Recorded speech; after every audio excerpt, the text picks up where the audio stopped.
अस्सलाम वालेकुम, मैं हूं शाहजेब खानजादा। साबिक वज़ीर आज़म इमरान खान के हवाले से आज एक अहम खबर सामने आई है। एक के बाद एक केस में उनकी जमानत हो रही है और बाकी दो केसेस में अपीलें हतमी मराहिल में दाखिल हो गई हैं, जिससे उनकी रिहाई की राह हमवार हो सकती है।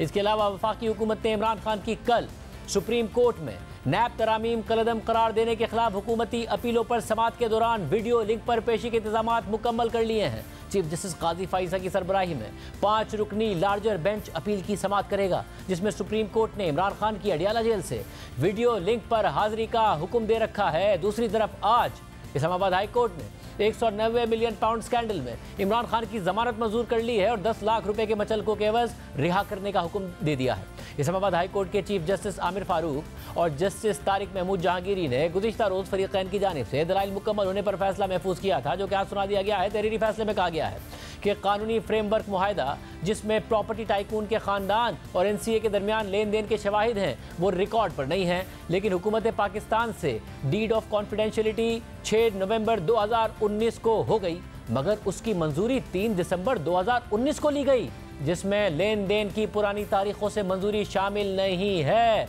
नैब की तरफ से पेश होने वाले स्पेशल प्रोसिक्यूटर का यह कहना दुरुस्त था कि रकम प्रॉपर्टी टाइकून के बजाय हुकूमत पाकिस्तान के अकाउंट्स में मुंतकिल की जानी चाहिए थी। अक़वाम मुत्तहिदा के चार्टर बराए इंसदाद बदूनवानी के तहत मुख्तलिफ दफात मौजूद हैं, जिनमें कहा गया है कि जराइम से हासिल होने वाली आमदनी रियासतों को भेजी जाएगी। शफाफियत के लिहाज से यह बात हैरान कुन है कि बैरून मुल्क से आने वाली रकम जो या तो लॉन्डर हुई या गैर कानूनी तौर पर मुंतकिल की गई थी, उसे पाकिस्तानी अवाम से पोशीदा रखा गया। ताहम प्रोसिक्यूशन को नैब ऑर्डिनेंस के तहत केस बनाने के इख्तियार के इस्तेमाल को फ़ायदा पहुंचाने से जोड़ना होगा। यह अदालत इस हकीकत को जहन में रखती है कि वो इस मामले की गहराई में नहीं जा सकती और इसे शवाहिद का सिर्फ आर्जी जायज़ा लेना है, क्योंकि ज़मानत का फ़ैसला खुद ब खुद या अदालत की ख्वाहिश पर नहीं किया जा सकता है और यह फ़ैसला सिर्फ दस्तियाब रिकॉर्ड और मेरिट की बुनियाद पर ही हो सकता है। ये भी एक तस्लीम शुदा हकीकत है कि इस मामले की तहकीकात मुकम्मल हो चुकी हैं और दरख्वास्त गुजार की मुसलसल कैद का कोई मकसद नहीं होगा। हालांकि इस्तगासा ने खदशा जाहिर किया है कि दरख्वास्त गुजार सियासी शख्स होने की वजह से रिकॉर्ड के साथ गड़बड़ कर सकता है या मुकदमे पर असरअंदाज हो सकता है। ताहम रिकॉर्ड पर ऐसी कोई चीज़ नहीं है जो इस अंदेशे का जवाब बन सके। ये बताना बेहतर होगा कि ऊपर दिए गए मुशाहिदात आर्जी नौयत के हैं और दरख्वास्त गुजार के खिलाफ रेफरेंस का फैसला करते वक्त ट्रायल कोर्ट को किसी भी तरह से मुतासिर नहीं करेंगे। इसके अलावा district and session court Islamabad के जुडिशल मजिस्ट्रेट सुहेब बिलाल ने भी आज लॉन्ग मार्च के दौरान तोड़फोड़ के इल्ज़ाम में थाना खन्ना में दर्ज 2 मुकदमात में इमरान खान की दरख्वास्त बरियत शवाहिद नाकाफी होने पर मंजूर कर ली है।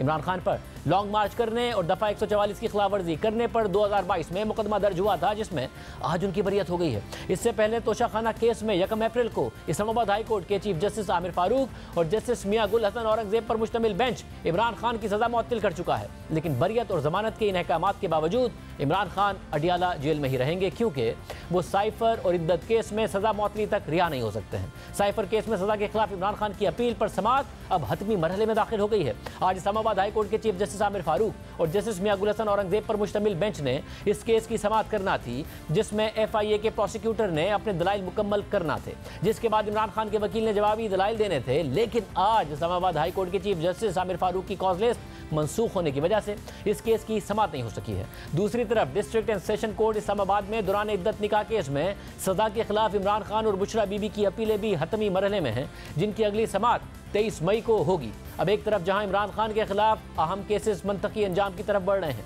वहीं PTI पर सियासी दबाव में भी इजाफा होता जा रहा है। नून लीग और ISPR के बाद अब पीपल्स पार्टी ने भी अपनी तनकीद का रुख तहरीक इंसाफ की तरफ कर दिया है। पीपल्स पार्टी अब तक बहुत से मामलात पर खामोश थी, मगर आज कौमी असम्बली में बिलावल भुट्टो ज़रदारी ने खुद तहरीक इंसाफ पर सख्त तनकीद की है और कहा है कि अगर ये 9 मई की माफ़ी नहीं मांगने पर तैयार रहे तो फिर उनको भुगतना पड़ेगा।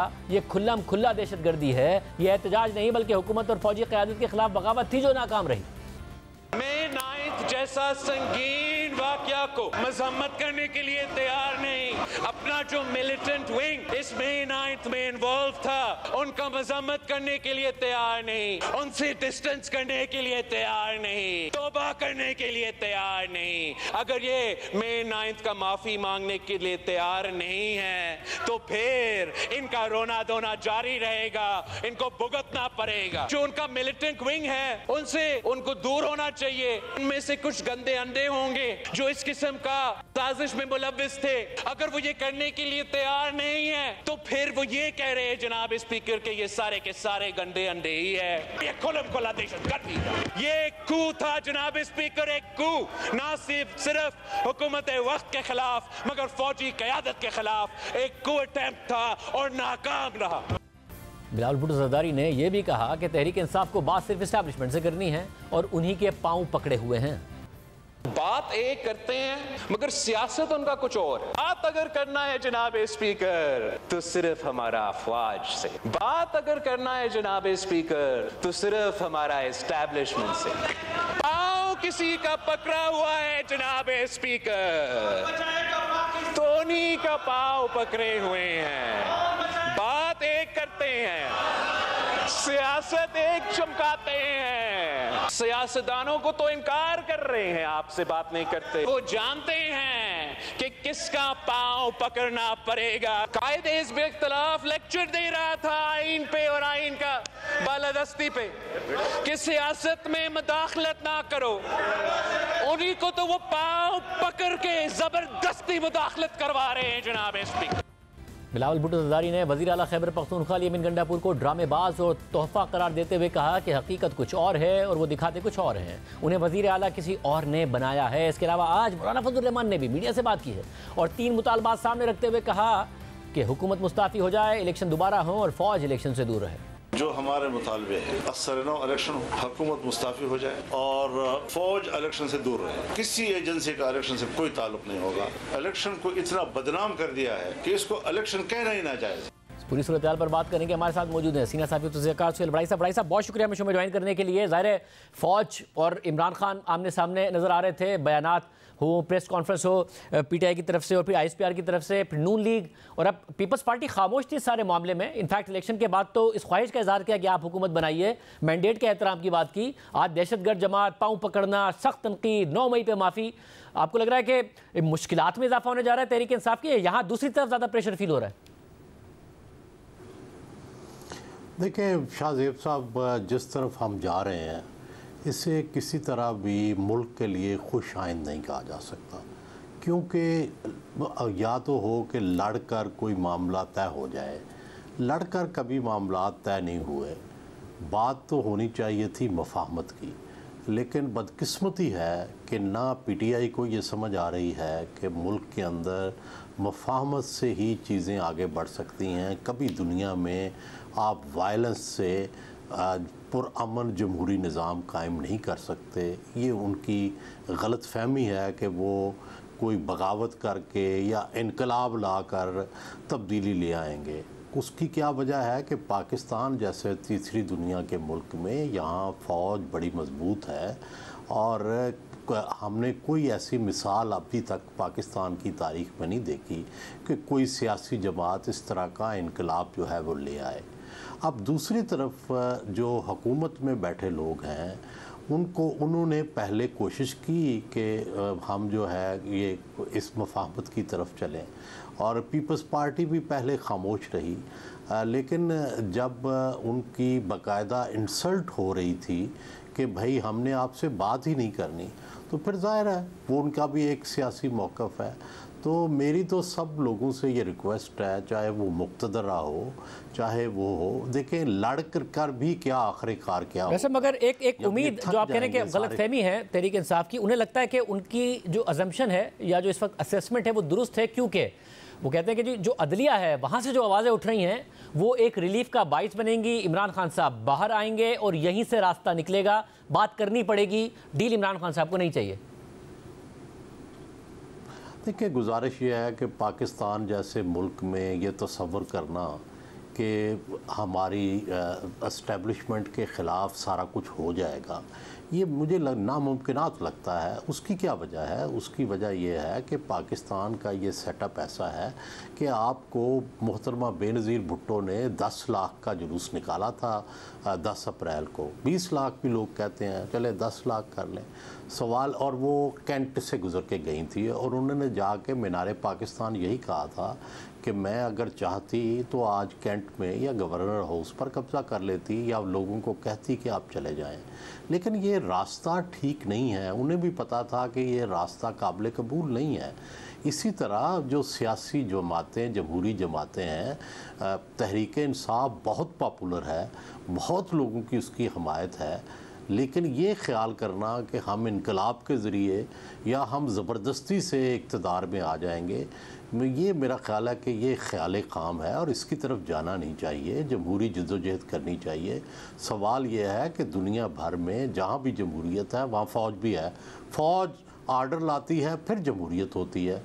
दूसरी बात यह है कि अगर आप सियासी जमातें आपस में बात नहीं करेंगी तो क्या मुस्तकबिल का जो मुअर्रिख है वो इन तीनों बड़ों को, यानी नवाज़ शरीफ को, ज़रदारी को और इमरान खान जो है, इनका गिरबान नहीं पकड़ेगा कि आपने, जबकि मुल्क में मफाहमत की ज़रूरत थी, आपको इकट्ठे बैठने की ज़रूरत थी, आप इकट्ठे बैठेंगे तो फ़ौज पीछे हटेगी। आप तो तीनों आपस में लड़ के दरअसल फ़ौज को ये मौका दे रहे हैं कि आप ज़्यादा से ज़्यादा मुदाखलत करें। तो मैं तो समझता हूँ कि सियासी जो है आकबतदां अंदेशी की जो मिसाल है वो हमारे सामने है। वैसे एक तरफ इमरान खान साहब तो ये कहते हैं कि मैं इनसे क्या बात करूं, ये तो कठपुतली हैं, बात उनसे करें जो इनको लेकर आए हैं। अब आप ये कह रहे हैं कि जो बिलावल भुट्टो जरदारी का एक नरम रवैया था या फिर नून लीग की तरफ से भी बात की गई, उस पर उस मौके को इस्तेमाल करना चाहिए था इमरान खान साहब को और आगे बढ़ना चाहिए था, क्योंकि पीटीआई में ये सोच है कि इन्होंने हमारा मैंडेट चुराया। इसके अलावा हमारा तो मैंडेट ही इसलिए है क्योंकि इनके खिलाफ है लोग, इनसे हम हाथ मिलाएंगे या बात करेंगे तो हमारे लोग नाराज हो जाएंगे। देखिए, ये भी खामे ख्याल है। बेनज़ीर भुट्टो जो है और नवाज़ शरीफ ने आपस में चार्टर ऑफ डेमोक्रेसी किया, इकट्ठे किया, और उसके बाद बेनज़ीर भुट्टो की मुसलसल हुकूमत आती रही। अब भी वो पीपल्स पार्टी जीती है सिंध से, नून लीग जो है वो भी अपनी सीटें जीतती रही है। ये खाम ख्याल है। लोग भी समझते हैं कि अब कंप्रोमाइज़ होना चाहिए, अब लड़ाई होनी चाहिए। दूसरी मैं ये गुजारिश कर रहा हूँ कि जो हमारी मुक़्तदरा है उसकी भी एक ज़िम्मेदारी है, और वो ज़िम्मेदारी ये है कि चूँकि वो डिसीजन मेकर हैं, चूँकि उनके पास ज़्यादा ताकत है, और तो उनको भी ये ख्याल करना चाहिए कि अगर इसी तरह मुल्क के अंदर ये सियासी जो कशीदगी है वो रही तो क्या इससे मुआशी बेहतरी आ जाएगी, क्या इससे सियासी इस्तेकाम आ जाएगा।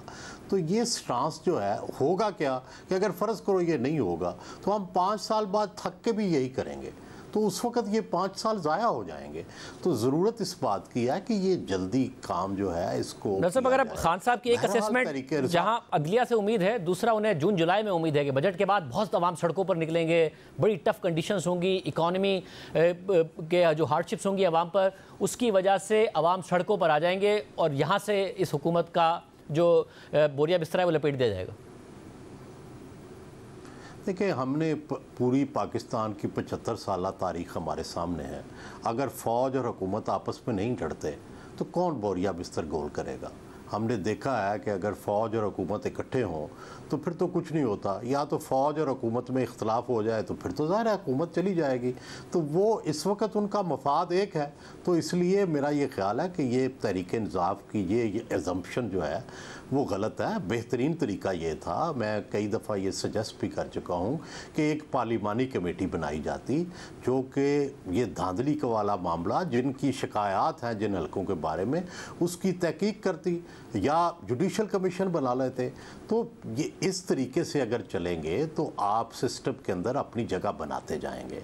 अगर आप छीनने की कोशिश करेंगे तो फिर वो तो एक खूनी इनकलाब आ गया तो ठीक है, वो जीत जाएंगे। अगर इनकलाब नहीं आता तो फिर क्या होगा, फिर तो जमहूरी जद्दोजहद करनी पड़ती है। तो अभी उनके जमहूरी क्रेडेंशियल्स जो हैं वो भी पूरे नहीं हैं कि सब जो जमहूरियत के स्टेक होल्डर्स हैं वो उनके साथ हो जाएं। उन्होंने मीडिया के साथ अच्छा सलूक नहीं किया, उन्होंने पॉलिटिशियंस के साथ अच्छा सलूक नहीं किया, सिविल सोसाइटी के साथ अच्छा सलूक नहीं किया। तो जो लोग वकला के साथ कितना उनका सलूक था। तो ये जब तक ये सारे एलिमेंट्स नहीं होते, एक सिविल तहरीक, जमहूरी तहरीक भी जो चलाना जो है वो मुश्किल है।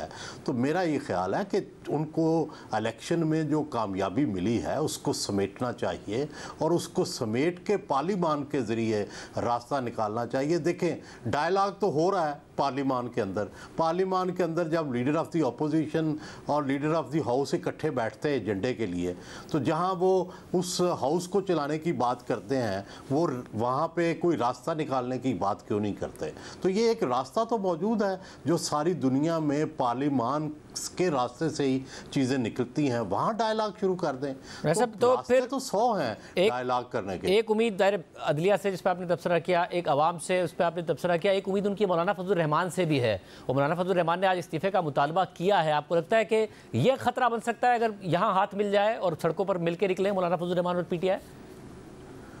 देखिए, मुझे ये बड़ा डर लगता है कि ये जो आपको पता है, ये तहरीकें जो होती हैं ना, इसने जब भी ये तहरीक चलती है, इसमें जाने जाती हैं, इसमें लोगों का नुकसान होता है, कानून नाफज करने वाले अदारे और अवाम आमने सामने आते हैं। तो ये ऑप्शन तो सिर्फ डराने के लिए होनी चाहिए, इस पर अमल करना जो है वो बड़ा, उससे मुल्क का नुकसान हो जाता है। जब भी हमने देखा इस तरह की तहरीकें चलती हैं, ये नुकसान होता है। दूसरा, देखिए, मौलाना फजलुर रहमान जो हैं वो ये कह तो रहे हैं मुसलसल, लेकिन उनकी सारी कॉन्ट्राडिक्शन तो KP में तहरीक इंसाफ के साथ है। वो अगर KP में हारे हैं तो किससे हारे हैं? तहरीक इंसाफ से आ रहे हैं। तो उनको शिकायत तो सारी KP में है और वो शिकायत कर रहे हैं फ़ौज से, लेकिन हारे हैं जो है वो तहरीक इंसाफ से। और उनका KP के अंदर जो है वो इंटरेस्ट भी डाइवर्स है। हाँ, शायद एक चीज़ पर उनका इत्तफाक हो कि तालिबान के बारे में जो मौजूदा पॉलिसी है उससे शायद इमरान खान भी इत्तफाक नहीं करते और मौलाना फजलुर रहमान भी नहीं इत्तफाक करते। और जहाँ तक अदलिया के हवाले से ये कह रहे हैं कि हमें रिलीफ मिल रहा है, ये तो देखो, इससे तो जो तहरीक इंसाफ का सारा बयानिया है वही गलत साबित हो रहा है कि भाई तहरीक इंसाफ तो ये कहती थी कि सारी अदलिया जो है वो एस्टेब्लिशमेंट के साथ मिली हुई है, लेकिन जो कभी वही जजेस जो हैं वो PTI के ख़िलाफ़ फैसला कर देते हैं, कभी वो जो है वो PTI के हक़ में फ़ैसला कर देते हैं। इन्हीं जस्टिस आमिर फ़ारूक के बारे में PTI क्या क्या कहती रही है और आज उन्होंने ज़मानत दे दी है। तो ये भी देखना चाहिए कि भाई आप हर चीज़ पर ऐसे गलत उंगली ना उठाएं। कल जो चीज़ आपके फेवर में हो जाती है आप उसको कह देते हैं कि जी बल्ले बल्ले, और अगर आपके ख़िलाफ़ आ जाती है तो आप कहते हैं ये सारा कुछ बाइस्ड है। इसी तरह वो जर्नलिज्म के साथ कर रहे हैं, इसी तरह मीडिया के साथ कर रहे हैं, इसी तरह हर शख्स के साथ कर रहे हैं। तो ये तो वो आगे जाने वाली बात नहीं है। ये तो दुश्मनी, इंतकाम, गुस्सा, इससे भी कभी मुआशरे या सियासी जमातें जो हैं इनको फ़ायदा हुआ है। आप इससे हर एक से लड़कर नहीं जीत सकते। मोहतरमा बेनज़ीर भुट्टो की मिसाल हमारे सामने है कि उन्हें उन्हीं जर्नैलों के साथ बैठना पड़ा जो उनके वालिद के कातिल थे, उन्हीं जजों के साथ टेबल शेयर करनी पड़ी, इंक्लूडिंग जस्टिस नसीम हसन शाह जिन्होंने उनके वालिद के ख़िलाफ़ फ़ैसले सुनाए थे। उसी सारे सेटअप में जाना पड़ा जो सेटअप जो था वो जनरल ज़ियाउल हक का कायम करता था। उसी अफ़गान पॉलिसी को अडॉप्ट करना पड़ा जो कि जनरल ज़ियाउल हक की कायम करता थी। मियाँ नवाज़ शरीफ 3 दफ़ा लड़े फ़ौज से और फिर 3 दफ़ा सुलह की। तो ये सारी मिसालें भी हमें सामने रखनी चाहिए कि पाकिस्तान में क्या होता रहा है। आज कोई हनोनी हो जाए, कोई बगावत हो जाए, कोई इनकलाब आ जाए, कहने को तो ये सोचा जा सकता है, लेकिन पाकिस्तान में जहाँ जहाँ टैंक जा सकता है वहाँ वहाँ बगावत का इम्कान बहुत कम है। हमने ये देखा है कि पाकिस्तानी फ़ौज जब भी उसको कोई इस तरह का चैलेंज, चाहे कराची में आपने देखा कि MQM से कोई स्ट्रॉन्ग था, उस वक़्त कराची में उनकी हुकूमत थी, उनके उंगली हिलाने पे कराची बंद हो जाता था। लेकिन जब इस्टेब्लिशमेंट ने फ़ैसला किया कि भाई नहीं, ये काम नहीं चलेगा, तो आपने देखा किस तरह से उन्होंने उसको डील किया। ये गलत, मैं इन चीज़ों को एंडोर्स नहीं करता, लेकिन पाकिस्तान के हक़ाइक़ यही हैं और पाकिस्तान के इन हक़ाइक़ को आप तस्लीम करके ही स्ट्रेटजी बनानी चाहिए। तो मेरा ये ख़्याल है कि PTI को जमहूरी जद्दोजहद की तरफ जाना चाहिए, पार्लियामेंट से रास्ता निकालना चाहिए। ये जो मई, जून, जुलाई में अवामी उभार है और ये जो तरीक़ा है, इससे बड़ा नुकसान होगा मुल्क का और इसमें लोगों की जानें जाएंगी, इसमें पता नहीं क्या क्या होगा। ये रास्ते दुरुस्त नहीं होते। बहुत शुक्रिया सुलवाई साहब का तज़किया आपने सुना। एक और अहम खबर है और ख़बर यह है कि IMF की डिमांड पर बिजली की कीमतों में एक दफ़ा फिर इजाफा होने जा रहा है। पावर डिवीज़न डिनाई कर रहा है, मगर हकीकत क्या है? साथ ही अली अमीन गंडापुर साहब, वज़ीर आला खैबर पख्तूनख्वा, वो धमकी दे रहे हैं, वो कह रहे हैं कि लोड शेडिंग ख़त्म करो, वापडा के हवाले से धमकी दे रहे हैं, साथ में अपने ड्यूज़ मांग रहे हैं। हमारे साथ उवैस लगारी साहब मौजूद होंगे, वज़ीर बराए पावर डिवीज़न। एक ब्रेक के बाद IMF का वफ्द पाकिस्तान में है और नए प्रोग्राम के लिए मुज़ाकरात जारी हैं। IMF चाहता है कि हुकूमत टैक्स नेट को वसी करे, आमदनी में इजाफा करे और अखराजात में कमी करे। इस वक्त हुकूमत के लिए पावर सेक्टर में सर्कुलर डेट बड़ा मसला बना हुआ है। गुज़िश्ता 2 सालों में बिजली की फ़ी यूनिट कीमत में औसतन 7 रुपये के इजाफे के बावजूद सर्कुलर डेट कंट्रोल नहीं हो पा रहा है और अब खबरें सामने आ रही हैं कि हुकूमत और IMF ने सर्कुलर डेट को 2310 अरब रुपए तक बरकरार रखने पर इत्तफाक कर लिया है। IMF चाहता है कि हुकूमत 1200 अरब रुपए सब्सिडी में कमी करे या फिर बिजली की फ़ी यूनिट कीमत में 7 रुपये का इजाफा करे। साथ ही खबर भी सामने आई है कि हुकूमत ने IMF को जुलाई में गैस और बिजली की कीमतों में इजाफे की यकीन दहानी करा दी है, मगर पावर डिवीजन ने बिजली की कीमतों में इजाफे की खबरों की तरदीद कर दी और मौक़िफ़ इख्तियार किया है कि पावर डिवीजन ने IMF के साथ मीटिंग में कीमतें बढ़ाने से मुताल्लिक कोई बात नहीं की है। सर्कुलर डेट को कंट्रोल करना हुकूमत के लिए बड़ा चैलेंज बना हुआ है और इस वक्त एक और बड़ा मसला पैदा हो गया है खैबर पख्तूनख्वा में लोड शेडिंग के हवाले से। वज़ीर आला खैबर पख्तूनख्वा अली अमीन गंडापुर ने हुकूमत को धमकी दे दी। मेरे ख्याल में ये समझते हैं कि आपके साथ कोई शराफत की ज़बान में बात करे तो आप उसकी कमजोरी समझना शुरू करते हैं। ना हम कमज़ोर हैं और मैं आपको पैगाम दे रहा हूँ।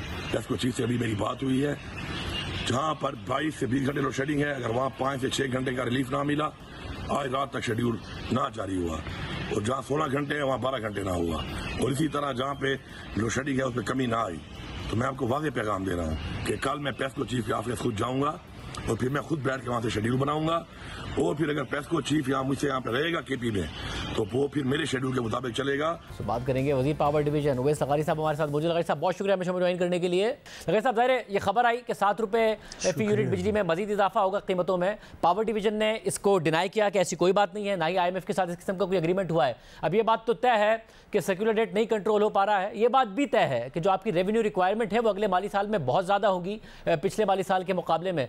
तो अगर बिजली की कीमतों में इजाफा नहीं करेंगे तो कैसे पूरा करेंगे, IMF को कैसे मुतमईन करेंगे? शाहजेब भाई, पिछले आज से 2 हफ्ते एक और ख़बर भी चली थी पहले कि हमारी जितनी भी सोलर नेट मीटरिंग के सिस्टम्स जिन्होंने लगाए हुए हैं उनके ऊपर हम फिक्स टैक्स लगा रहे हैं, उनकी रेट्स तब्दील कर रहे हैं। गालिबन 2 हफ्ते हो गए, वो ख़बर तो सच नहीं साबित हुई और मैंने कॉन्स्टेंटली इस बात को डिनाई किया था और ये क्लेम किया था और उसके ऊपर आज भी कायम हूँ कि आज तक जितने भी सोलर यूनिट्स नेट मीटरिंग के सिस्टम पे जो मैंने ख़ुद 2017 में इसका आगाज़ किया था, वो जो आज तक लग चुके हुए हैं उनके अंदर कतन हम अपने कॉन्ट्रैक्ट से पीछे नहीं हटेंगे और उनको कोई डिस्टर्बेंस नहीं होगी।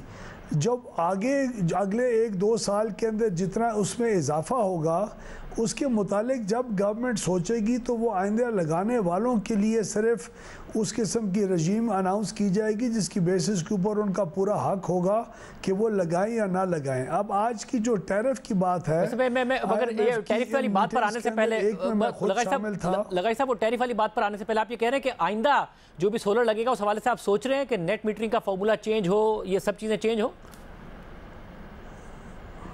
सर देखें, जिनके साथ हमने कॉन्ट्रैक्ट साइन कर चुके हैं, जो आजकल भी लगा रहे हैं, इन रेटों के मुताबिक उनको कोई छेड़खानी नहीं होगी। लेकिन हम ये ज़रूर देख रहे हैं, देखें पहले सोलर पैनल की कीमत 100 रुपये से ज़्यादा वाट की थी, आज वो 48 रुपये पे आई हुई है।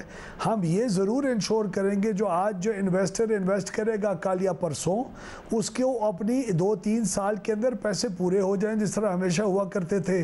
लेकिन जो एक विंडफॉल प्रॉफिट का एनवायरनमेंट आया हुआ है वो उससे हुकूमत को और CPPA को सख्त नुकसान हो रहा है, जो सर्कुलर डेट के अंदर इजाफा हो सकता है। तो हम लगाने वालों को नहीं छेड़ेंगे। आइंदा लगाने वालों के लिए पहले एक डिस्कशन सेशन के ज़रिए बाकायदा ऐलान होगा ताकि रिस्पॉन्सिबली उसमें अगर कोई चेंज लाने की ज़रूरत पड़े तो वो लेके आई जाए। मगर जो दूसरे जो लोग हैं ना लगाया ना लगाने का इरादा रखते हैं, मगर जो लोग हैं, अब 2 वजूहात हैं लोगों के सोलर की तरफ जाने की। एक तो ज़ाहिर उन्हें बिजली बहुत महंगी पड़ पड़ रही है, जो कि बहुत महंगी हो गई है, कैपेसिटी पेमेंट्स बहुत बढ़ गई हैं, जिसका बराह रास्त इम्पैक्ट कंज्यूमर पर आया है। दूसरा, जो कलेक्टिव पनिशमेंट का एनवायरनमेंट है लोड शेडिंग की वजह से, कि अगर किसी जगह चोरी होती है तो जो बिल दे रहा है वो भी साथ पनिश होता है उनके साथ जो कि चोरी कर रहे हैं। पावर डिस्ट्रीब्यूशन कंपनीज ने अपना, डिस्कोज ने अपने आप को इंप्रूव नहीं किया, अपनी रिकवरी को इंप्रूव नहीं किया, लॉसेस को इंप्रूव नहीं किया, तो वो कलेक्टिव पनिशमेंट भी भुगत रहे हैं, महंगी बिजली, ये दोनों फैक्टर हैं जिसकी वजह से लोग सोलर की तरफ जा रहे हैं। तो ये मामला भी एड्रेस होगा या सिर्फ इसको इंसेंटिवाइज कर दिया जाएगा?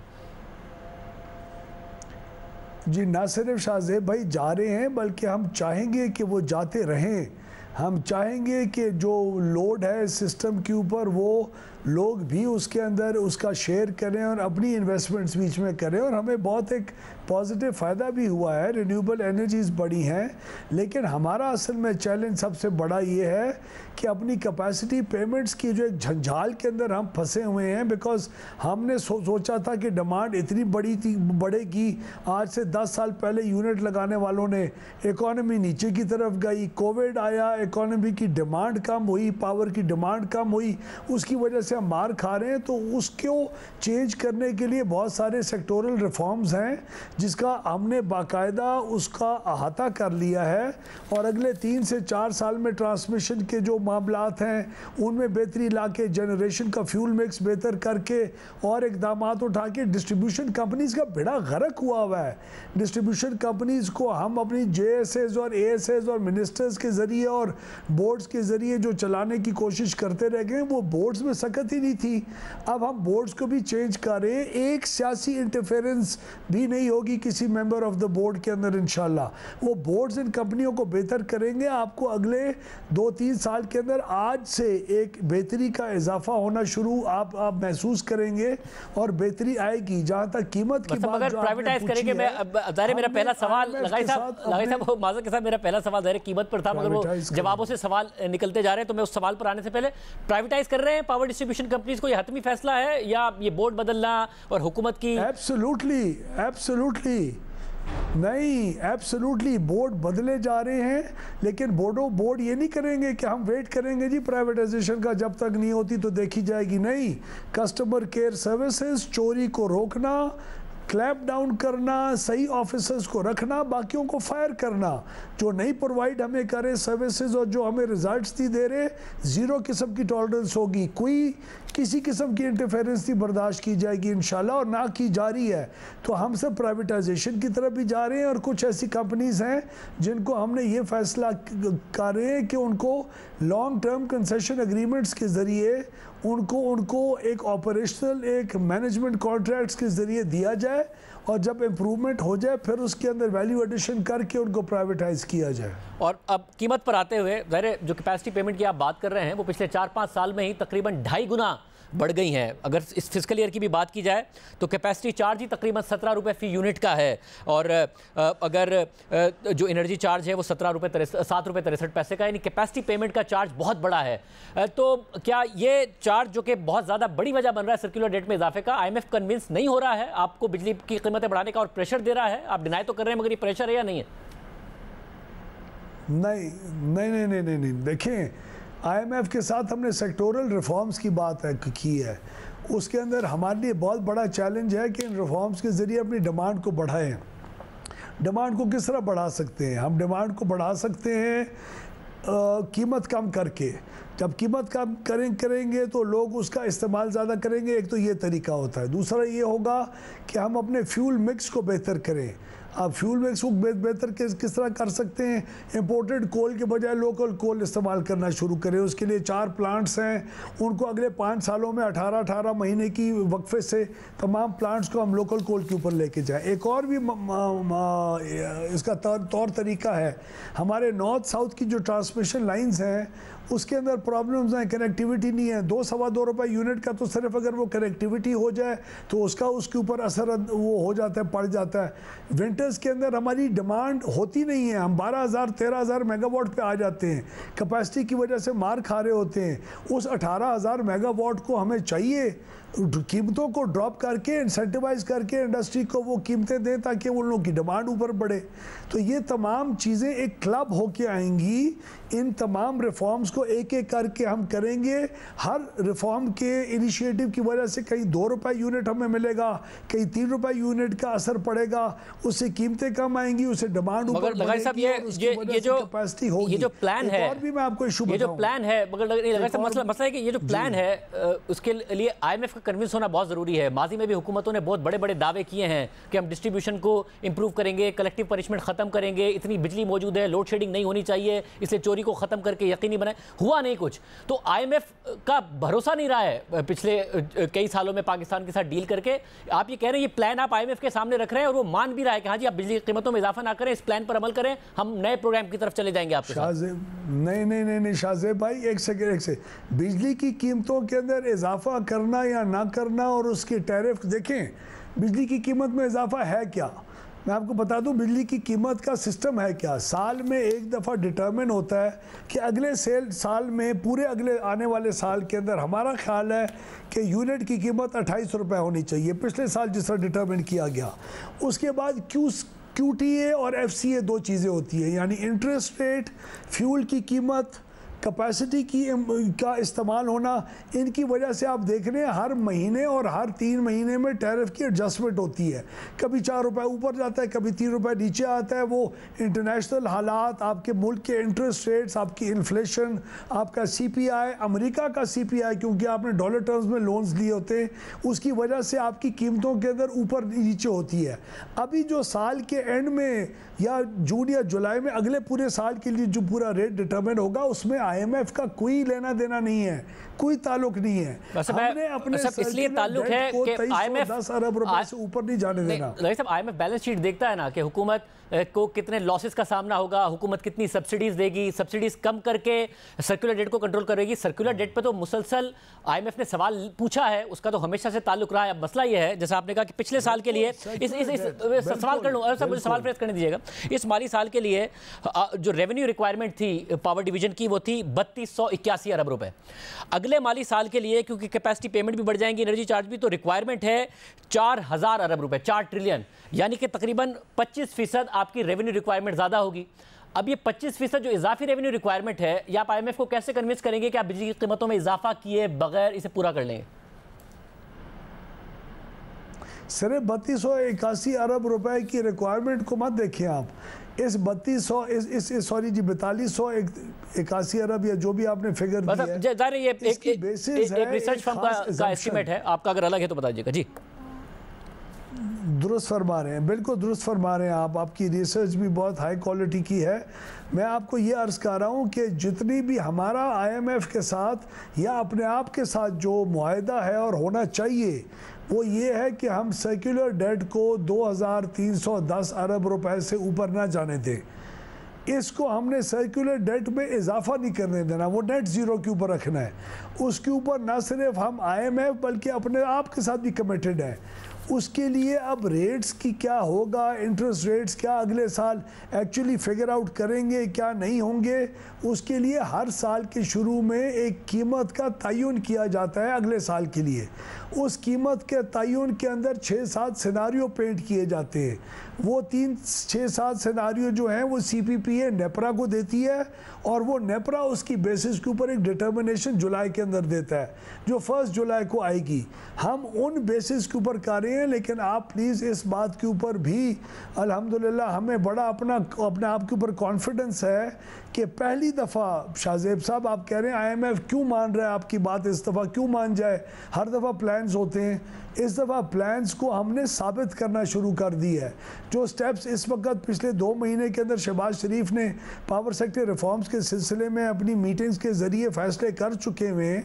अब कल परसों आप देखेंगे इंडस्ट्रियल जो रेट्स हैं बिजली के, उसके ऊपर भी गौर किया जा रहा है कि इंडस्ट्रियल रेट्स को रिवाइज़ किया जाए ताकि डिमांड ऊपर बढ़े। डिमांड बढ़ेगी तो कैपेसिटी पेमेंट्स का जो हिस्सा है वो कम होगा, क्योंकि इंडस्ट्री की तो डिमांड है। बहुत प्रोफेशनली हम आगे लेके जा रहे हैं। इंडस्ट्री तो कंसेशन डिमांड कर रही है टैरिफ पर, मगर खबर यही है कि IMF ये भी नहीं मान रहा है कि जी आप कोई कंसेशन दें इंडस्ट्री को। आप ये कह रहे कंसीडर कर रहे हैं कि इंडस्ट्री के लिए कंसेशन हो? as long as आप कोई ज़्यादा जी सब्सिडीज़ ना, उसके ऊपर सब्सिडी के अमाउंट अपनी ना बढ़ाए। अगर हमने अपने ही सेक्टर के अंदर एफिशिएंसीज ला के और उसको ट्रांसलेट किया इनटू सम कंसेशंस एग्रीकल्चर्स के लिए या इंडस्ट्रियलिस्ट के लिए, अपने कंज्यूमर के लिए, तो वो एक बहुत हेल्दी और अच्छा तौर तरीका है। वो हमने खुद अर्न किया होगा वो जितना भी हम लोगों को रिलीफ दे रहे होंगे। और क्या सब्सिडी कम करने के लिए भी दबाव है या कम की जाएगी? क्योंकि अभी भी आईपीपीएस को जो अदायगी का हुजूम है वो तकरीबन 1800 अरब रुपए पर पहुंच चुका है। आप कहते रहे कि हम इंप्रूवमेंट ला रहे हैं, आईपीपीएस तो अभी भी कह रहे हैं उनको पैसे नहीं मिल रहे हैं।